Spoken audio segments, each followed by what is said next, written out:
महाकुंभ में एक खूबसूरत महिला को नागा साधु अपने टेंट में ले गया और पर्दा गिराकर उसके साथ ऐसा किया जिसे सुनकर आप भी हैरान रह जाओगे। दोस्तों, वीडियो शुरू करने से पहले आपसे छोटी सी रिक्वेस्ट है कि वीडियो को सब्सक्राइब करके बेल आइकन जरूर दबा दीजिएगा और आपसे विनती है कि इस वीडियो को पूरा जरूर देखिएगा, क्योंकि पूरा नहीं देखते हैं तो गंगा मां की श्राप लग सकती है। दोस्तों, साधु जिस खूबसूरत महिला को टेंट में लेकर गया था उसका नाम प्रिया राज थी। दोस्तों, प्रिया राज खूबसूरती में बोले तो लाखों में एक थी उसका चेहरा। जितना साफ दिखता था दिल, उतना ही परेशान रहता था। उसके धन दौलत में कोई भी कमी नहीं थी, लेकिन एक ऐसी चीज की कमी थी। दोस्तों, प्रिया राज की शादी होने में कई साल बीत गए थे, लेकिन मां बनने की सुख नहीं मिला। उसके पति रमेश और सास ससुर उसे ताने मारने में कोई कसर नहीं छोड़ा। रमेश और प्रिया राज की रिश्ता पहले बहुत प्यार भरा था, लेकिन समय के साथ और परिवार के दबाव में रमेश का व्यवहार बदलता चला गया। प्रिया राज के 2 गोतन थी और दोनों के छोटे और मासूम बच्चे थे जो प्रिया से बहुत स्नेह करते थे, पर उसके गौतन को यह पसंद नहीं।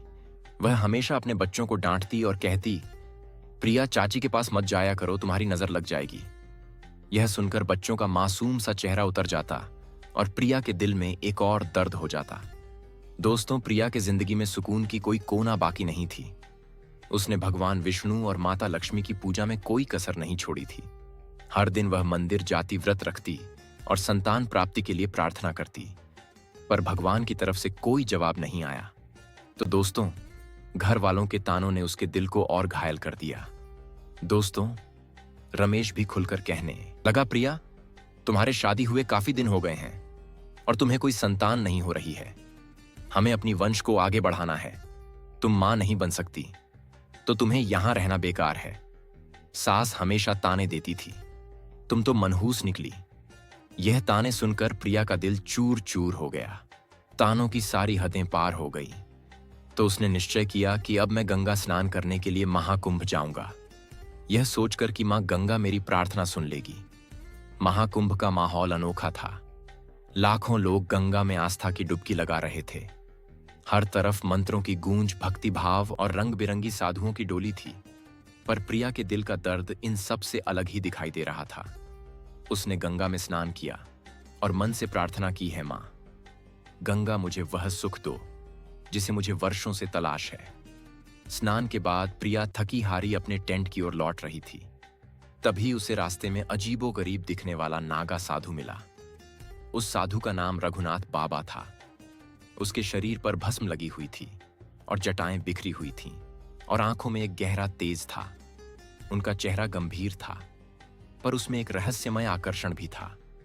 रघुनाथ बाबा ने देखा और तुरंत पहचान लिया कि यह महिला किसी गहरी स्थिति में डूबी है।